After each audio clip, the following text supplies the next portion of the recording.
Electricity, it powers our homes, our gadgets, our very lives. But have you ever stopped to think about those unassuming metal boxes humming away in power stations or on street corners? Transformers are the unsung heroes of our electrical grid. But inside those metal giants lies a rather dire situation. You see, transformers get hot and carry very high voltages. To keep them from overheating or discharging, they need a special fluid, transformer insulating oil. Think of it as the blood of the transformer, keeping everything in balance. Now, for much of the 20th century, these oils had a rather unwelcome class of fluids. A group of chemicals so nasty, so persistent, that they earned themselves a rather infamous reputation. What were these chemical villains called? Hold on to your hats, as we're about to delve into the shocking world of PCBs.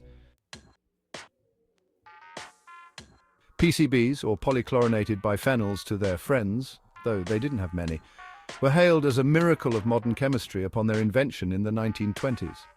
Non-flammable, chemically stable, and excellent thermal and electrical insulators. They sounded too good to be true. And for a while they were the darlings of the industrial world. Used in everything from electrical equipment to paints and plastics, PCBs were seemingly everywhere. And yes, you guessed it, they found their way into our trusty transformer oils, keeping those electrical grids humming along. But like a dodgy guest at a dinner party, PCBs were hiding a dark secret. A secret that would soon turn them from celebrated guests to the most unwanted party crashers in history.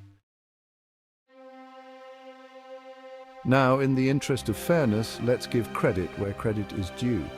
PCBs did have their good side. As mentioned, they were excellent insulators, preventing electrical fires and avoiding electrical breakdown, keeping those transformers running smoothly. They were also incredibly stable, resisting breakdown even under high temperatures and pressure. They sounded like the perfect fluid. But although we want transformer oils to last forever in a transformer, we don't want them to persist outside in the environment, and PCBs had a nasty habit of sticking around. Like that guest who overstays their welcome, these chemicals refused to break down in the environment. And to make matters worse, they started accumulating in the food chain, with particularly nasty effects on wildlife. We're talking reproductive problems, immune system deficiencies, and even cancer. Not exactly the kind of legacy you'd want to leave behind, is it? Banning the baddies, PCBs get the boot. As the evidence of PCBs' harmful effects mounted, a global outcry began.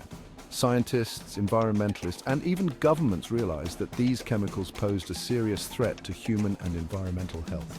Finally, in the 1970s and 1980s, the hammer came down. Countries around the world began banning the production and use of PCBs. It was a landmark moment, a victory for common sense and environmental protection. But the story doesn't end there. Remember those pesky PCBs' habit of sticking around? Well, they were still lurking in transformers and other equipment long after the ban came into effect.